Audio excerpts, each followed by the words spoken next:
This is Bennu, one of Earth's closest planetary neighbors, an asteroid roughly the height of a skyscraper, a remnant from the dawn of the solar system made of carbon-rich rocks and boulders. And since late 2018, the place that NASA's OSIRIS-REx mission has called home. When OSIRIS-REx arrived, it began wrapping Bennu in a complex web of observations, starting with a preliminary survey of its size, shape, mass, and spin. On New Year's Eve, OSIRIS-REx was captured into orbit by Bennu's minuscule gravity, making it the smallest world ever to be orbited by a spacecraft. In early 2019, it broke orbit to conduct a detailed survey. A series of sweeping passes allowed OSIRIS-REx to study geological features at different latitudes and times of day, enabling stereo imaging and landmark-based navigation. During the detailed survey, OSIRIS-REx globally mapped Bennu at only 5 centimeters per pixel, the highest resolution of any planetary body, including Earth. On June 12th, the spacecraft entered a new orbit at an altitude of just 680 meters, setting another record and establishing a home orbit for the remainder of the mission. In September, it began reconnaissance on 4 candidate sample collection sites, potential locations on Bennu to touch down and collect a sample later in the mission. OSIRIS-REx concluded its first year at Bennu back in orbit, circling the asteroid's terminator, or boundary between day and night.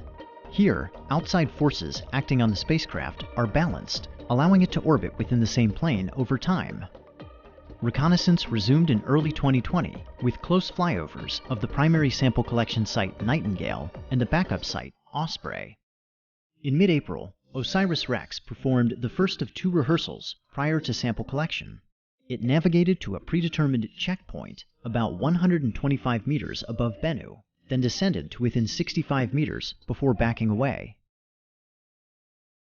After the checkpoint rehearsal, OSIRIS-REx flew one final reconnaissance sortie over Site Osprey.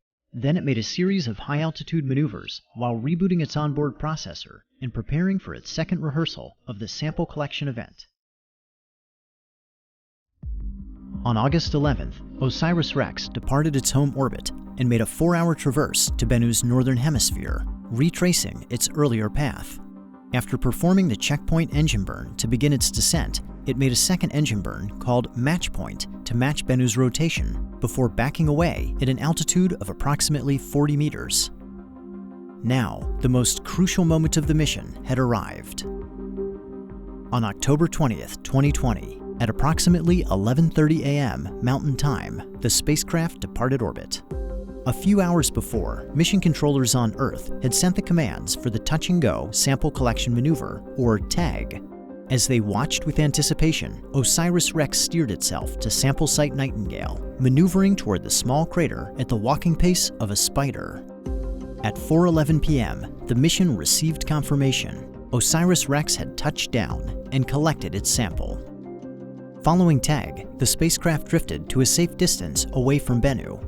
By the end of October, mission controllers determined that it had exceeded its goal of collecting 60 grams of asteroid material.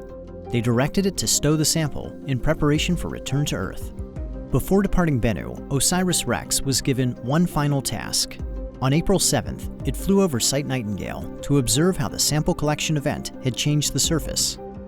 And with that, OSIRIS-REx had recorded its mark on Bennu and spun the last strand of its web.